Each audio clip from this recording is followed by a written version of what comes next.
What's up, XDefiant fans? My name is Preach, and this is the second video on this channel, but I really wanted to take the time this time to introduce myself. My first video that you guys already saw come out was to talk about the release date of XDefiant, and we are getting it on May 21st, and I'm excited about that. But this video, I wanted to showcase some of my sniping highlights from the most recent server playtest session to show you the type of gameplay that you can expect on this channel. Now, obviously, we are going to grow and grow and grow with this game and get better at the game, better understanding of the game, better on the sticks of the game, things like that. But this is the kind of content that you can come to expect. I'm also going to use red guns sometimes, so it will not only be sniping. However, that is primarily the thing that I prefer to do. But we're also going to bring you, just like the last video, news on XDefiant. Every time something drops, every time there is news, when you see posts from people like Mark Rubin from Ubisoft, maybe from Patrick Price or Aches, as we know him from the Call of Duty community,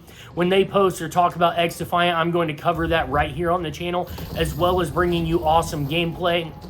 And we may even, if you're a sniper fan from Call of Duty and you are familiar with the montage scene, this game has no SBMM, so it's probably not going to have like reverse boosted lobbies and things like that. Maybe we can get the montage community going again and make some montages on this game. So I am really excited about it, and as you watch throughout the rest of this video, if you like what you see, go ahead and smash that thumbs up button. Subscribe if you're new here, which you probably are because this is video number 2, and go ahead and turn that bell notification on if you want to know every time I post another video.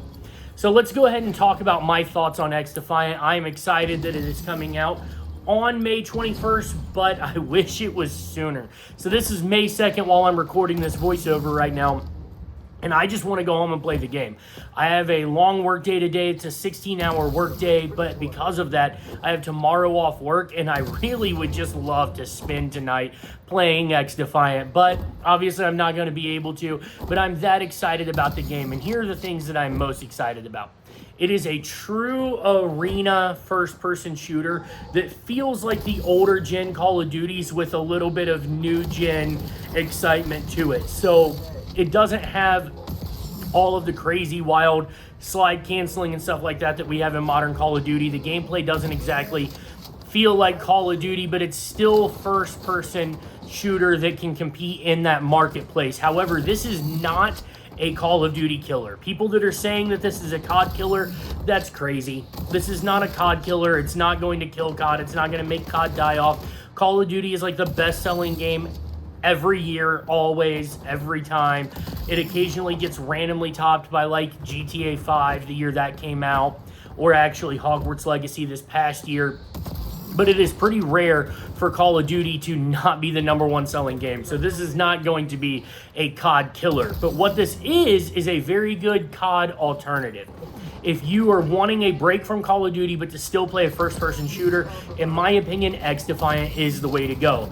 Now, in the betas and in the server tests, we had a few little issues with bullets shooting around corners, feeling like you're dying around the corner, not getting proper hit registration, things like that. That was the point of a playtest. That's why they did it, and they've addressed those things. Mark Rubin has addressed those things in his Twitter post, and I will put a link in the description of this video to Mark Rubin's Twitter where you can see all of that. But I believe those are issues that are going to be taken care of, if not when the game launches, sometime shortly after, as they continue to update the game. Something that I think that is awesome is that they're introducing this game that is free to play. We don't have to pay for it. That's a huge, huge W right there. It's free to play, but they're introducing it with 14 maps, 10 of them more your traditional Call of Duty style map, arena maps, and then the other one are what they're calling linear maps, and they're for more linear game modes like escort, things like that you've seen in other different types of shooters, not necessarily a Call of Duty formula. So I like that. Call of Duty has even had a few maps like that themselves, but it's cool. We're getting 14 total maps. We're getting 5 different factions on launch that I think have 3 operators or more each. So we're getting, you know, like 15 operators on launch. We're getting 24 guns on launch. We are getting a ton of information, a ton of stuff coming out between now and launch, I am sure, talking about all of this stuff. So I would be paying attention to channels like mine, other XDefiant news channels, of course, the Mark Rubin and the Ubisoft Twitter accounts, the Play XDefiant Twitter account. I would be paying attention to all of those places for that news. The things that are cool in this game to me is that the maps have a lot of color. So not only are we getting 14 maps, but we're getting colorful maps that seem to have a good, consistent spawn logic that makes sense. They feel like maps that you can really learn and learn how they play. And that's going to give you an advantage in the game if you learn how the maps play. They seem like they're going to be easy to understand, and to me, the visibility appears to be pretty good across the maps from the gameplay that I have played. You can see where the enemies are, and I think this may have a lot to do with that little bit of a red outline that the enemy has around them. I know some people think that is corny. I really don't care about realism myself. I love an arcade shooter, so I like that. To me, that's fun. Just make enemies easy to see, and let's go out there and see who can shoot each other and have the best time. To me, that's the way an arena shooter should play. So I'm a big fan of the visibility across the board. I think the ideas of the different factions are cool because they give you these different abilities, but they're not incredibly overpowered.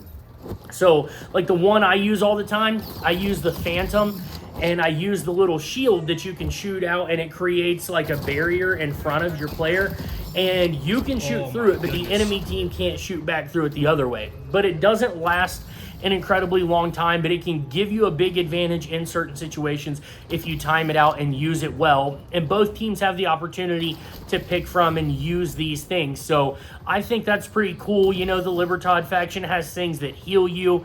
The other thing in the Phantom faction, if you don't choose the little shield thing, you also have like an ultimate ability where you click both of your bumpers at the same time, and this is available less during the game, but it on the Phantom one, it brings up a huge shield around you where you are protected, but any of your teammates that are in it cannot be shot. But the big thing is you can't actually shoot while you're using it. So that's how it balances out, but you could see that being really useful trying to cap a point in domination or trying to capture the hard point in the mode that is similar to hardpoint. I forget exactly what it's called right now that we have here in XDefiant. So the abilities are cool, but not incredibly overpowered, and you have the option to have the same abilities on both teams. So I think that balances it out, and it is fair.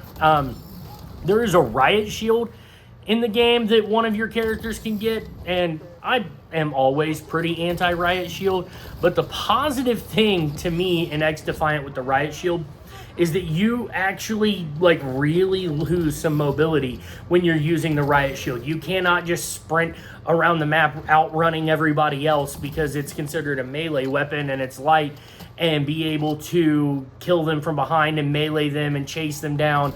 Like, somebody can get away from you if you have the riot shield out, even though you are harder to kill.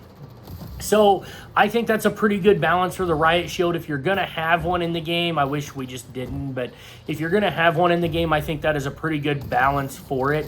And the sniping feels really good to me. Now, one thing that I think is weird is, like, I'm used to like a 1 to 20 sensitivity. Older CODs was like a 1 to 14 sensitivity.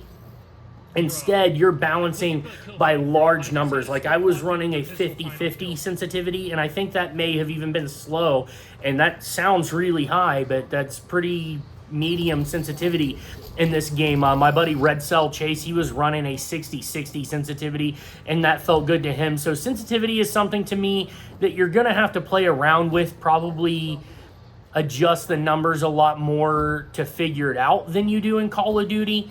So what I would suggest is once you get on something that you're comfortable with, just don't mess with it. And that's if you're on controller. If you're on mouse and keyboard, you guys already probably have your own standard strategy on how you do sensitivity mixed with your DPI. Mine was always like a preset amount of movement, made me 180, and that's where I would always set my sensitivity to. I wanted to move a certain amount of inches, and that made me 180, and then I could have that feel all the time. So that's kind of my advice to you if you're on a mouse and keyboard, is to do it that way. I'm sure you can find people breaking down these sensitivities. I don't plan on going in a video like that, but what I am going to do is give you guys custom class setups, things like that going forward. So if you want to see videos like that, Again, smash that thumbs up button on this one. Subscribe if you're new. Turn those bell notifications on. And I'll catch you guys in the next one. Preach out.